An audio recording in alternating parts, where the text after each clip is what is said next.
What is happening? What is up, guys? Move the mic over here real quick. So today I wanted to just kind of break down you get this argument all the time. Bitcoin is digital gold. Well, Litecoin for many years has been, I've been in this industry for a while. Litecoin has been described as the silver to Bitcoin's gold. So we can go through a lot of points on that. Owning gold is nice. You can hold on to it. It's been money for 5,000 years, human history, but things change. Bitcoin and the blockchain introduced digital scarcity, and these two cryptos have been a mainstay in the cryptoverse for as long as it's been around. So I wanted to compare market caps of the two. So first off, let's start with Bitcoin and comparing it to gold. Now there's a big difference between owning gold. If you want to own gold, it costs a ton of money to store it. If you want to sell it, you have to have somebody come assay it. You have to have transfer of it. It's the ease of use is just not there. And over time, you will see Bitcoin steal more and more of that market cap. And as my general thesis has always stated, the reason the powers that be introduced Bitcoin was because now I could trade gold with my neighbor and there'd be no big deal. They would never know about it. Bitcoin's different. It leaves a digital hash and it can always be found. They can see every transaction and they will be able to tax it eventually.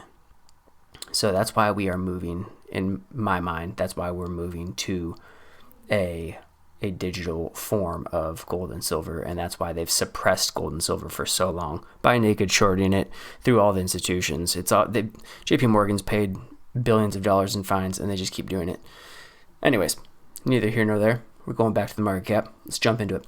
$11.73 trillion is the market cap of gold today, and that's all the pitfalls that I just told you about storing it, moving it. It's just, there's so many. It's been the best money we've ever had, but they could also mine an asteroid or find a giant, God knows how much the government is hiding. We hide our oil in America. I'm sure we hide our gold reserves. That's actually a video I can do because I know of a few that we do for sure. I'll go over that later though. So $11.73 trillion market cap. If you were to plug those numbers into Bitcoin with currently roughly around 19 million coins of Bitcoin in the circulating supply, times a price of $620,000. That's just to get to the market cap of gold. You're having institutions. You're having all of these big corporations. You're having full, governments, countries are adopting Bitcoin as a reserve. They said it would never happen. I remember hearing it all the time, but never happened. Already is. It already is. So in the next 3 years, God knows how many it's going to be. Just think of some of these bigger countries start doing it. This price,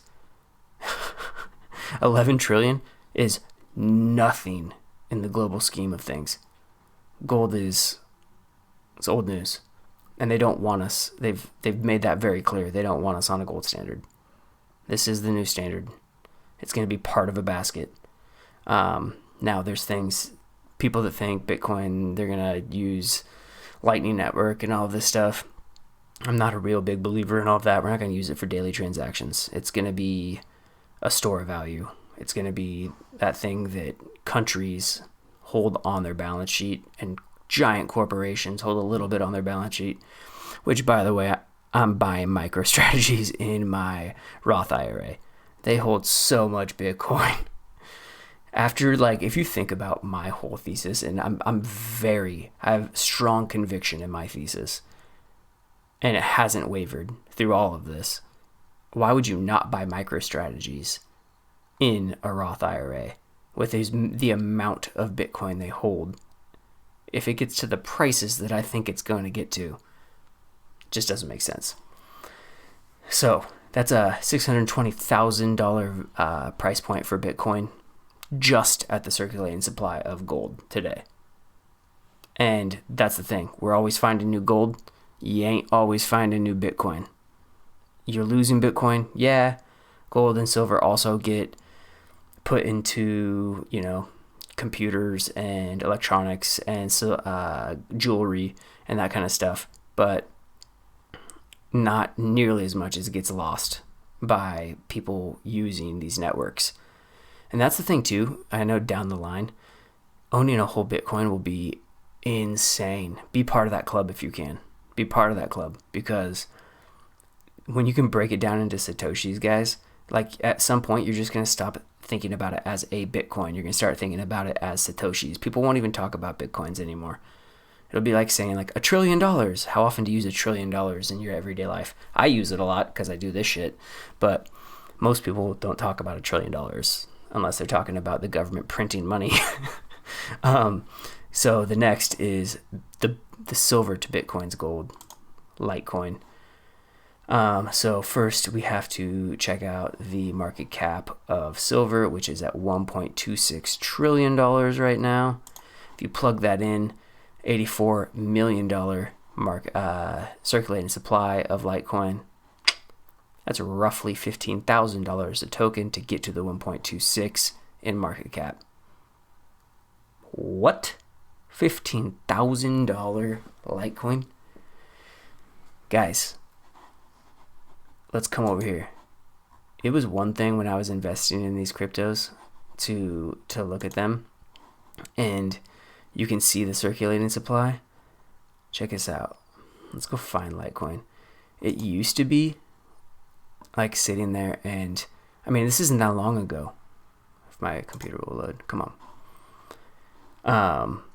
It wasn't that long ago where, you know what, it does a better job showing on CoinMarketCap. Here we go. Way better.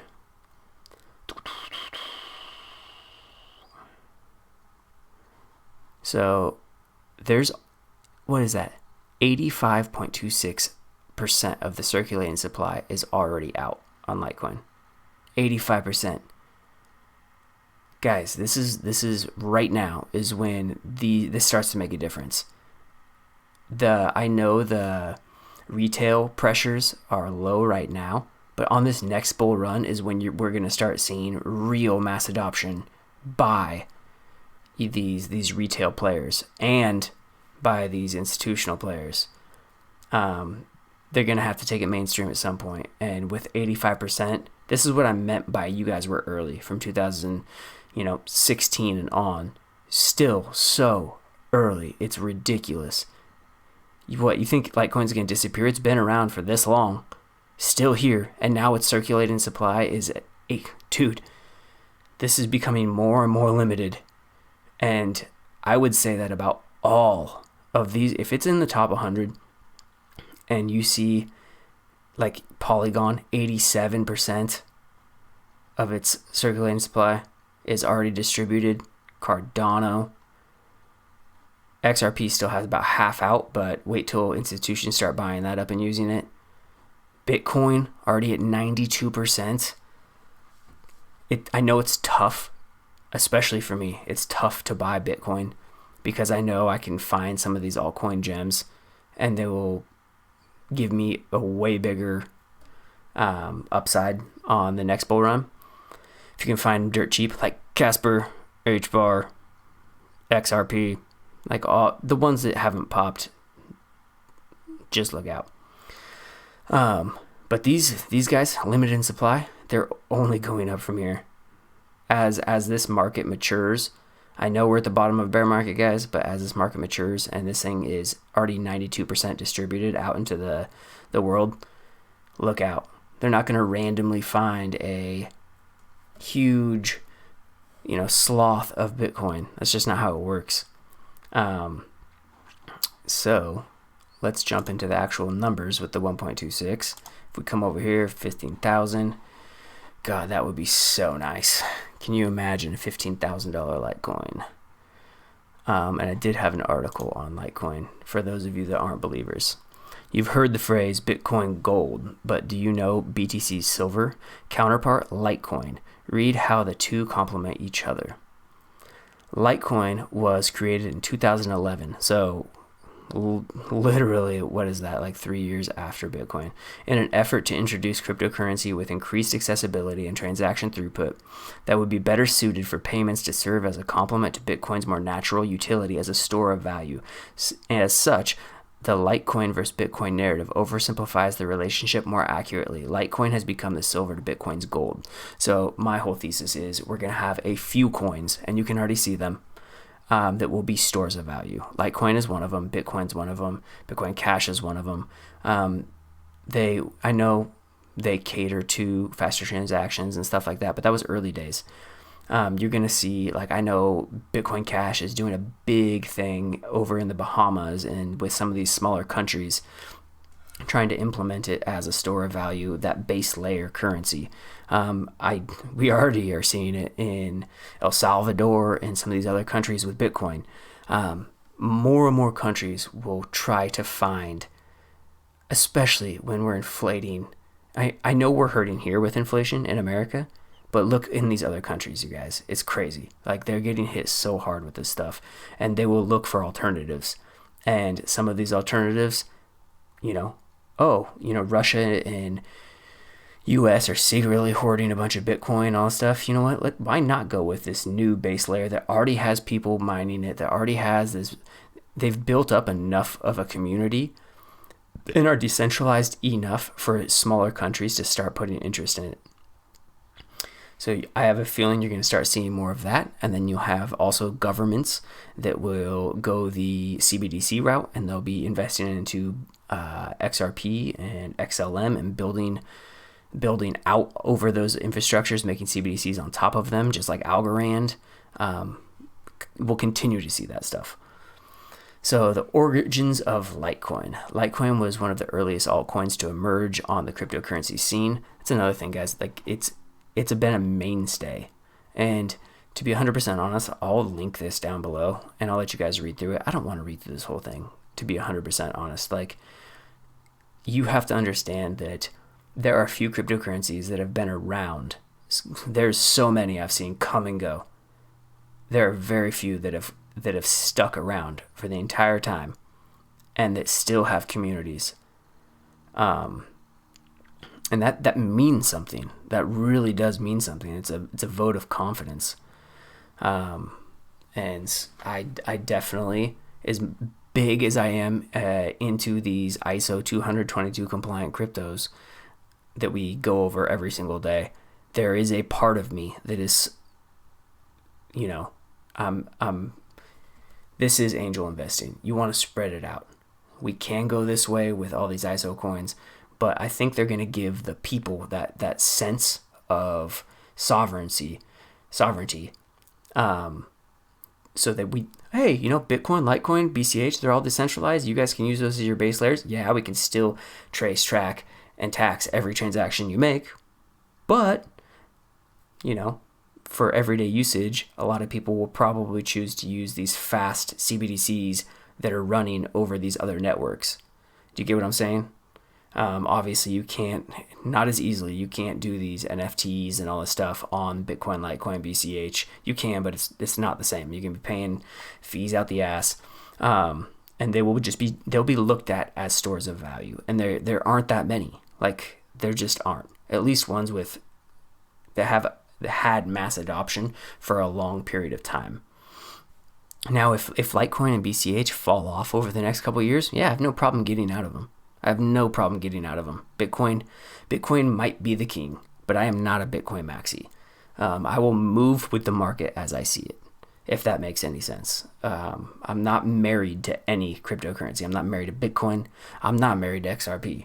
I love XRP because God knows we all know exactly where it's headed. Hopefully sooner than later too. But that was today comparing Bitcoin, Litecoin versus gold and silver. Hope you all have a great day. Don't forget to like, subscribe. Love you guys. Peace out.